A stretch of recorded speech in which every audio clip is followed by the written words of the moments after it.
we're to step 6 of the Eightfold Path. How does one confront the trade-offs? So now I got this matrix, or I've got some break-even analysis. How do I confront the trade-offs? How do I think about the step of I've got all these possibilities and I've got to somehow make trade-offs between equity and efficiency, and then maybe trade-offs between alternatives because I maybe could do mixtures of them. So there's a lot of trade-offs to confront now. How do I do that? The key idea here goes back to what we were saying before about compared to what. Mm-hmm. In order to confront trade-offs, a little bit more efficiency gets you a little less equity. Too bad. Or more equity gets you less efficiency. That's the situation. What do I choose? Okay. But before you can actually make that choice and really evaluate the trade-off, you've got to have some base case against which everything is compared in a standard way. So choosing a base case is an important step. You want to have a helpful one.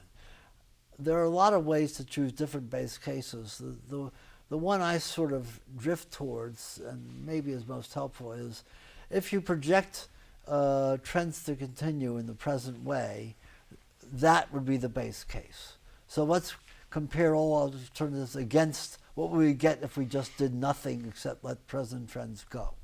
Okay, so that's a useful thing. Well, and that's very important because sometimes if you actually think about what's going to happen in the future, you may come to the conclusion that things are really getting bad, so it's more important than you even imagined to do something different. Or you might start looking and saying, gosh, there's evidence that things are getting better here, and it's possible that if we just let things go, they might just solve the problem that way.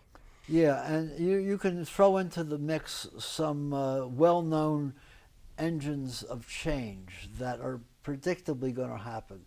Political turnover.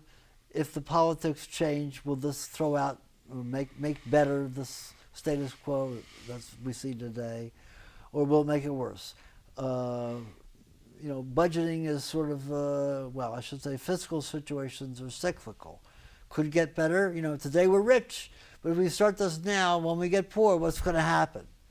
So there's these... And there's technological change. Sometimes technological fixes for problems are very good ones. And if on the horizon you can see something coming along, exactly. You might say, well, this isn't the time to move on this right now because 5 years from now we'll have a technology that will revolutionize how we can deal with the problem. Yeah, demographic change, which is more... Demographic change is another thing which could make the problem worse or could make the problem better, depending upon what it isn't always about numbers only, but also about the composition of different groups within the society. Right. Okay, so confronting the trade-offs inevitably has a value dimension too. So although you can do it when sitting at your desk, okay, ultimately that's probably beyond your job description.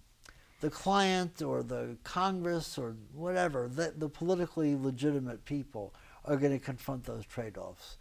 What you have to do is make them clear and crisp.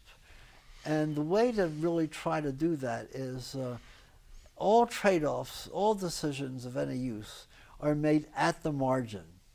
If we have a little bit more of this, we get a little bit more of that, or we give up a little more of that,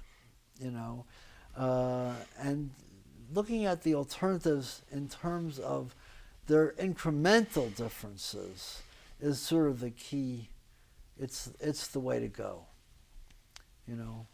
So I think that's the end of confronting the trade-offs, and we're now going to go to the next step.